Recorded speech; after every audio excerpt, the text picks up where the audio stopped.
ẹ káàbọ̀ padà sórí ètò yín ètò wa Miliki Express náà ni ẹ ṣì ń wò ló wà lójú amóhùnmáwòrán yín lọ́wọ́ báyìí ẹ̀yin ará lé àti sọ̀rọ̀ nípa dread láti àárọ̀ ẹni tó gbé dread fún bíi 6 years ẹ̀rí wọn láti ẹ̀kan ìyẹn fún ẹ̀yin tí ẹ ṣẹ̀ṣẹ̀ ń join wa náà ló jẹ́ kí n tún padà sẹ́yìn láti tún brief yín díẹ̀ à ń sọ̀rọ̀ nípa dread báwo lẹ ṣe lè gbé dread yín báwo lẹ ṣe lè bẹ̀rẹ̀ dread ìyẹn ẹ̀yin tí ó wù láti ṣe dread àwọn wo gan ló ń ṣe dread gbogbo ẹ̀ lẹ́ máa mọ̀ lórí ètò ti tèmi now àwa gbéyàn tí ó ń tọ́jú dread wá à ń pè wọ́n ní loctician àwọn tí wọ́n ń tọ́jú dread àwọn ni wọ́n ń pè ní loctician ṣé ẹ ti kọ sílẹ̀ yìí tèmi now ẹni tí wọ́n bú wá fún wa lórí ètò lénìí orúkọ wọn ni Mrs.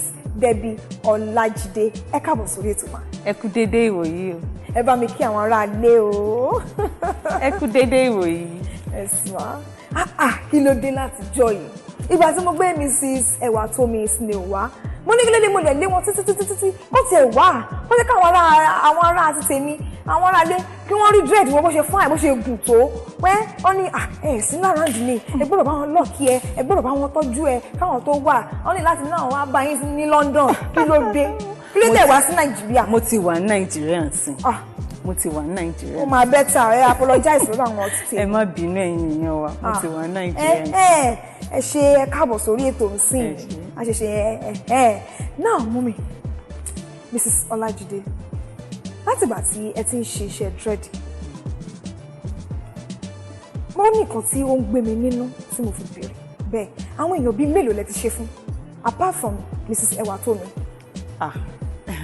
Ṣé ní Nàìjíríà bí ní. àti ní all over the world. mi lè ká àwọn èèyàn pọ̀. òun lẹ mú gẹ́gẹ́ bí iṣẹ́ òun lẹ fi ń ṣiṣẹ́. I'm very sure pé ẹ ti máa nílé sí Lẹ́kì àti Láyà mo rí rẹ́ǹjì yín tànà owó wá ní iṣẹ́ ìbọn ẹ bá mi já wọn sí pé ó wà bẹ́ẹ̀. Well nǹkan tí mi máa sọ ni pé it's not all about the money.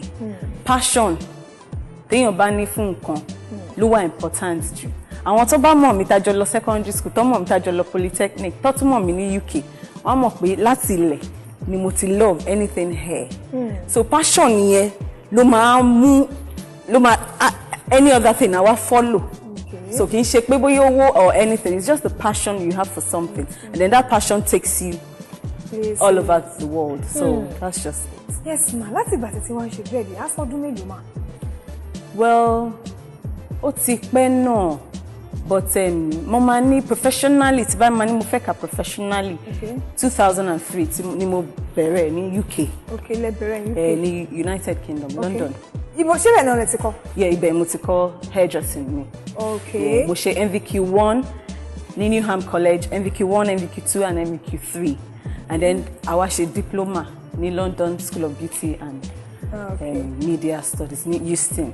Okay, so yes ma ó wá tún wá ní ìbéèrè tí mo tún ìbéèrè pọ̀ tí máa béèrè o because àwa àyè má béèrè ìbéèrè ṣé wá rí ìbéèrè tí mo fẹ́ béèrè yìí òun ni wípé ìgbà tí ẹ meet Mrs. Ewatomi Snail ṣé dread ti wà lórí wọn àbí kò tí ì sí ṣẹ́yìn lẹ ṣẹ̀ṣẹ̀ bá wọn build ẹ̀. Dread ti wà lórí wọn. Okay. But dread tí mo rí yẹn ó yàtọ̀ sí èyí tá máa ń ṣe tá máa ń ṣe ní London tá máa ń rí ní US tá máa ń rí ní Jamaica tá máa ń rí ní South Africa. Okay. So mo notice pé bó ṣe ń ṣe Nàìjíríà ó yàtọ̀.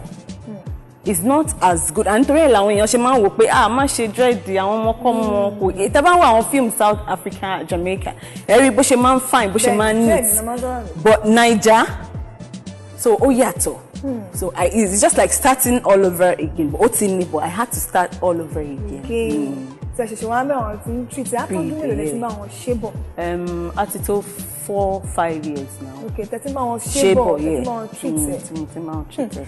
Ẹ try o iṣẹ́ lè ṣe ẹ̀yin ara ilé bá rí irun yẹn ẹ̀yin tẹ́ ẹ̀ tí ì rí irun tó yẹ pẹ̀ṣẹ̀ ń join wa ẹ má wọrí a máa gbó wọn padà wá sórí ibi báyìí sìn tó bá ṣe díẹ̀ ẹ̀ rí wọn a máa tú ẹ̀ rí bí irun yẹn ṣe gùn tó wọ́n náwó sí i èmi máa ń believe kankan wípé àwọn tó ń ṣe dread wọn máa ń ná wọn tòkọ́ fún wọn lè ra arun bí àwọn 120 150 tó kéré jù bí 20,000 40,000 wọn lè ra náà ṣe máa ń ṣe dread kò tí máa ń believe nìyẹn ẹ jẹ́ kó yá àwọn ará ilé mà kí ni ìdí tí wọ́n ṣe ń ṣe o.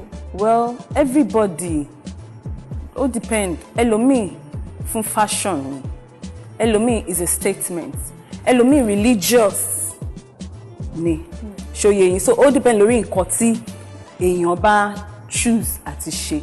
Dread o easy o, kò ń ṣe easy. I tell people it's not kò wá easy rárá ṣó ti yé yín.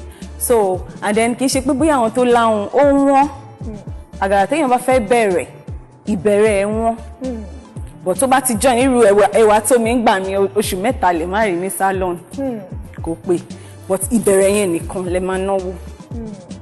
So gbà tí èèyàn bá fẹ́ ṣe dread, as in ìgbésẹ̀ wo lẹ́nu yẹn gbọ́dọ̀ kọ́kọ́ gbé? Well, ó depend lórí irun ẹni yẹn. Ẹlòmíì wà ó ní natural hair. Natural hair ni àwọn tí ò ṣe tí ò ní tó fi relaxer sí, tó fi any chemical, maybe texturizer or stuff like that. So àwọn yẹn ó easy ju ẹni tó bá ní relaxed hair lọ. So yẹn easy ju ẹni tó bá ní relaxed hair lọ. So ó depend lórí bẹ́ni yẹn bá ṣe, bí irun ẹni yẹn bá ṣe rí. Okay, so ẹ ń jọ láti sọ fún wa pé tí èèyàn bá ní tó ti retouch irun ẹ̀, tí ọṣẹ ti wà nù rẹ̀, kò lè ṣe dread àbí? No, ó lè ṣe. Okay. Ó lè ṣe. Okay. But ó máa procedure yẹn, journey yẹn máa longer ju ẹni tó ní natural hair lọ. Yeah, because relaxed hair yẹn a ní láti ṣe kó natural. There's a way we knot it. Ẹ má bínú pé mo sọ òyìnbó. Agbègbè làwọn ti ní àwọn gbóyìnbó. So ó ní bá ṣe máa ṣe, but journey yẹn máa gùn ju ẹni tó ní natural hair lọ. Okay. Ṣé tí èèyàn tó bá ti fi ọṣẹ sí irun rẹ̀, tó bá ṣe dread, ṣé irun yẹn máa tètè já ni? Lẹ́yìn fi pé journey yẹn máa yọ. Obviously, relaxed hair yẹn máa lọ. Ó máa lọ kúrò, but kò ní tán, kò ní irú tẹ́ ẹni yẹn bá ní relaxed hair tó dé shoulder length báyìí, ó lè by the time that máa fi knot ẹ̀ tán, ó lè má ju bí lọ. But I can guarantee you within 6 months.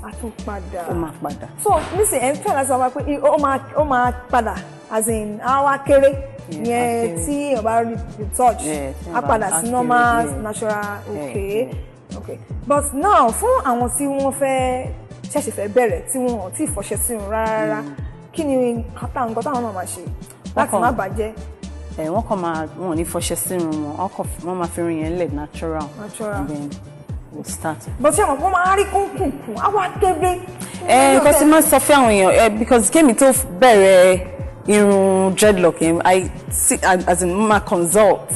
I advise you, I try to encourage you and then tell you the journey.